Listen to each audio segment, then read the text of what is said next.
Los autores que vamos a revisar en la próxima grabación forman parte del proyecto PAPIME, los grupos de poder en el Estado Democrático de Derecho en México.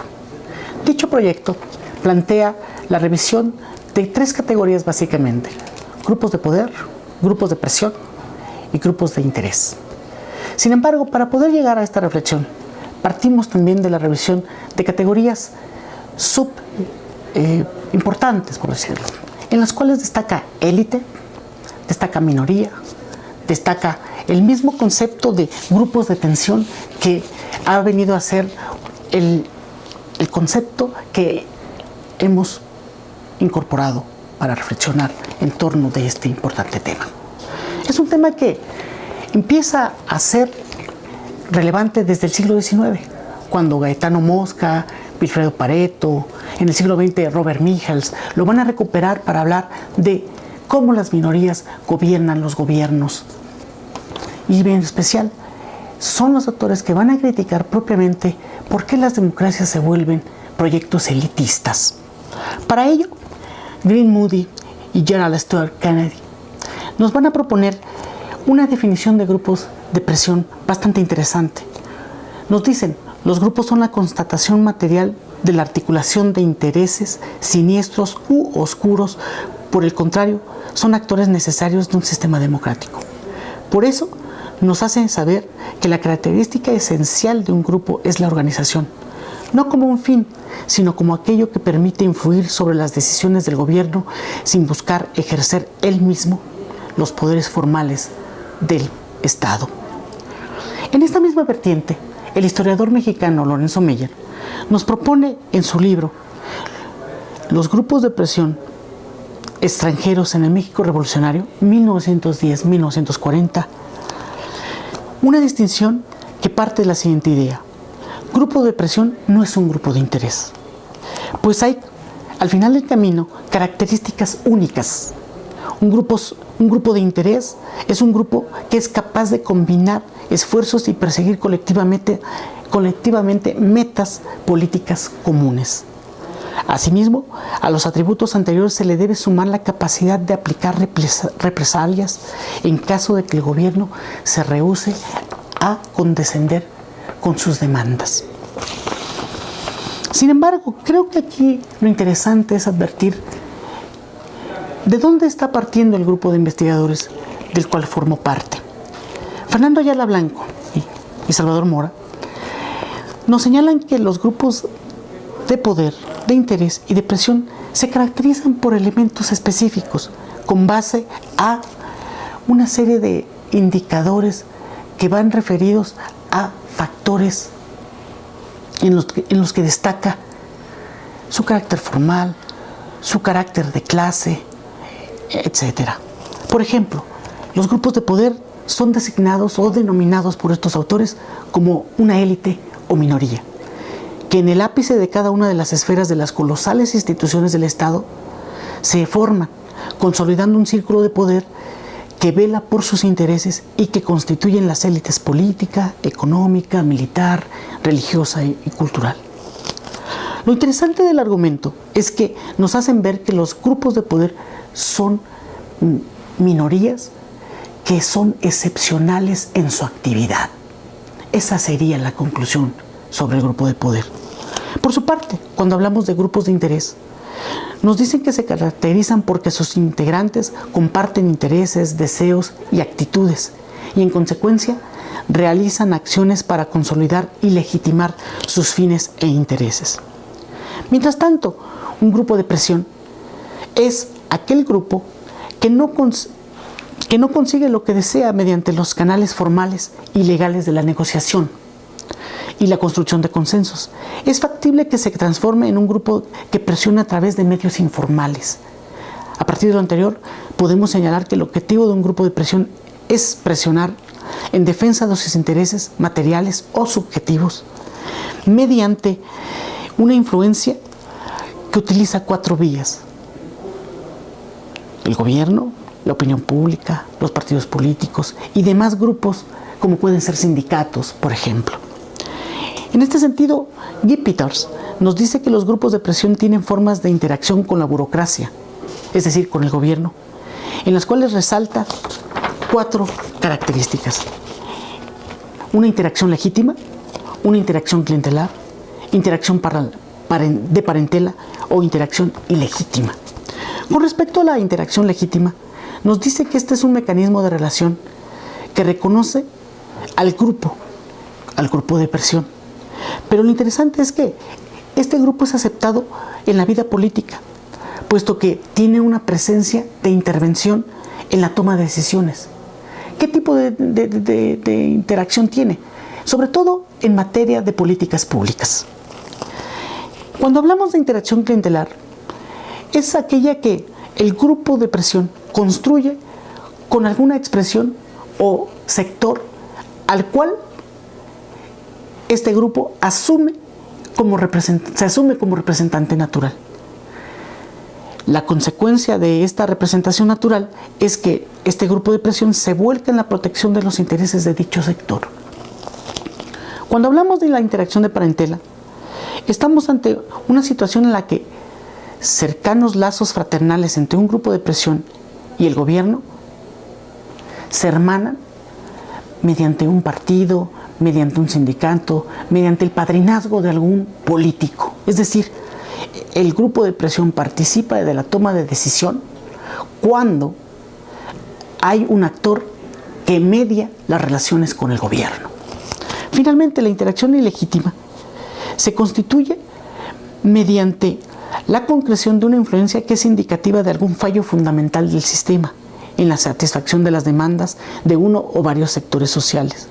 Los miembros del grupo están compelidos a ir más allá de la política normal para conseguir lo que quieren del sistema político. Es decir, encuentran cauces ilegales o alegítimos que les permiten interactuar con el gobierno sin que necesariamente esté normado por los marcos institucionales de participación. Es decir, están por fuera de la política o por fuera de la legalidad. Bajo este escenario, tenemos que dar cuenta dónde encontramos el espacio natural de un grupo de presión.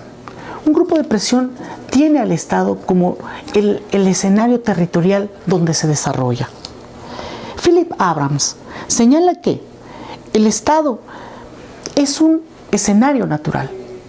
Sin embargo, en un libro que se publica en el año 2010, señala lo siguiente: el Estado tiene una inviabilidad de concreción a partir de que deja de hacer una de sus funciones primarias como un estado de bienestar.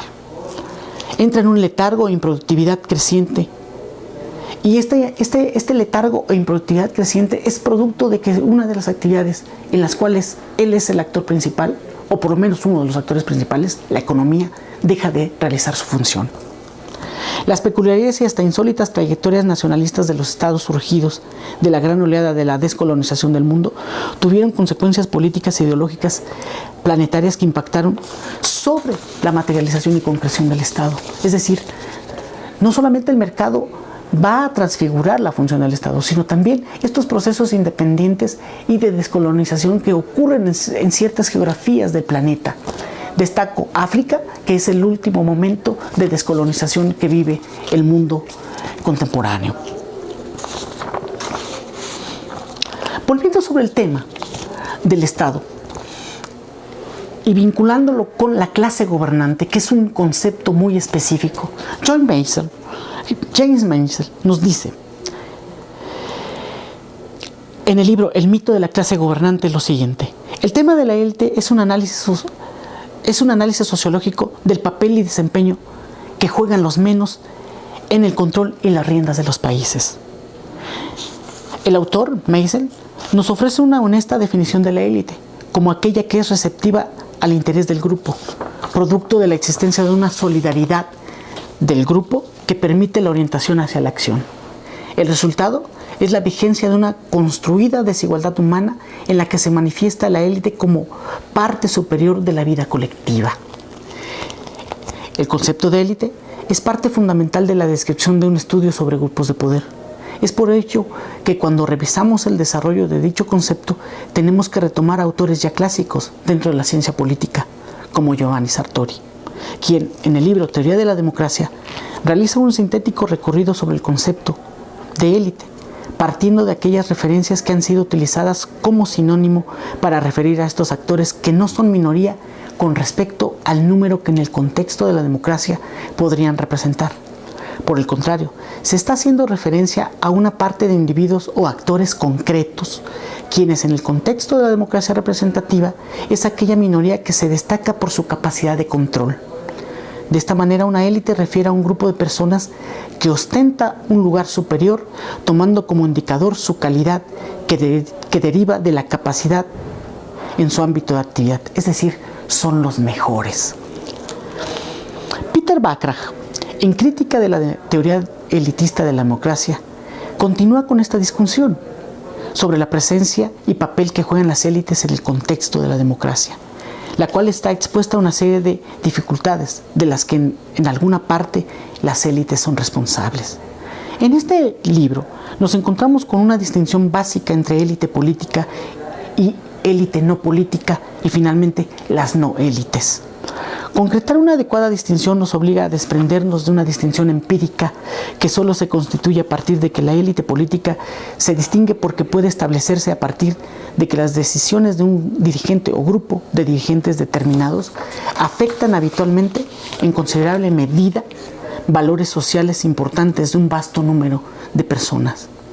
Finalmente agregamos dos definiciones, una de Friedrich, quien señala que una élite política es aquella que posee la aptitud necesaria para congregar efectivamente en sus manos el gobierno de una comunidad particular y que sus integrantes están dotados de un sentido de cohesión grupal y un correspondiente espíritu de cuerpo expresado por lo general en la cooperación. Laswell, por su parte, señala que la élite política comprende a aquellos individuos o instituciones que poseen habitualmente la capacidad de gozar de un gran monto de poder y de autoridad en forma de decisiones que influyen significativamente en los valores de la sociedad. Esto es la teoría, pero cuando llevamos a la práctica, la élite política nos materializa elementos fácticos únicos. En el caso mexicano, la élite gobernante es analizada por Andrea Revueltas, quien señala que la élite mexicana, como élite política, se desarrolla a partir de que puede reproducir una ideología estatista, basada en la fetichización del Estado y de sus funciones, y de la que se deriva un etos burocrático que sobrevaloriza el poder y la suficiencia, la jerarquía y la subordinación. Esta estructura de poder se recubre de toda una serie de instituciones formales y de mitos que tienen como función otorgarle una apariencia democrática. Una apariencia democrática que en el ámbito de la élite política tenemos que desdoblar también con el trabajo que desempeña la burocracia. Y aquí vamos a retomar a Paul Dugay, quien señala en el libro Elogio de la burocracia una defensa del etos burocrático, ya que cumple una función social clave: salvaguardar una condición de igualdad en el trato que reciben los seres humanos, pues la concreción del derecho de libertad demanda de la neutralidad y objetividad que solo la burocracia puede desempeñar. Incluso el desempeño de la burocracia alcanza al trabajador, pues señala que los mecanismos burocráticos protegen no solo los derechos del trabajador, sino que además salvaguardan su independencia respecto de la organización. Pero si esto es el papel de la burocracia, el mundo contemporáneo, desde la mirada de Matilde Luna y Ricardo Pozas, en un libro que se titula Las relaciones corporativas en un periodo en transición, nos hablan de cómo se organizan intereses en torno de pequeñas corporaciones que podríamos decir son también élites, en la medida de que como agentes representativos tratan de articular intereses de grupos, de sectores. En este caso pueden ser trabajadores, pero en el caso amplio del cual les vamos a hablar son aquellos órganos o cuerpos intermedios que permiten la representación de intereses societales, que de manera homogénea y de manera horizontal permiten la defensa y protección de la mayoría. Ante ello, Felix Schmitter nos habla de un concepto positivo de corporativismo. Ese corporativismo moderno lo describe como un sistema de representación de interés en el que las unidades constituyentes se organizan en un número ilimitado de categorías únicas, obligatorias, no competitivas, jerárquicamente ordenadas y funcionalmente diferenciadas, reconocidas o autorizadas por el Estado y a las que se les otorga un monopolio deliberadamente representativo dentro de sus respectivas categorías a cambio de respetar ciertos controles en su selección de líderes y en la articulación de demandas y apoyos. Sin embargo, a esta definición que va en una unidireccionalidad, hay que colocarle una bidireccionalidad, ya que, de cierta manera, la definición de Schmitter de corporativismo positivo o moderno va en un sentido vertical. Lo que tenemos que notar es que el corporativismo es bidireccional. Y es bidireccional porque también debe de permitir la participación de grandes grupos organizados en la formulación de la política pública, esencialmente la economía, que se distingue por un alto grado de cooperación mutua. De esta manera, el corporativismo no solamente vira a la defensa y protección que se exige del gobierno, sino también la forma en que estos grupos son aceptados por el gobierno para tomar decisiones, ambos en una misma direccionalidad, que es la defensa de los intereses del trabajador, sin menospreciar o dejar fuera los intereses que representa colectivamente el Estado mismo.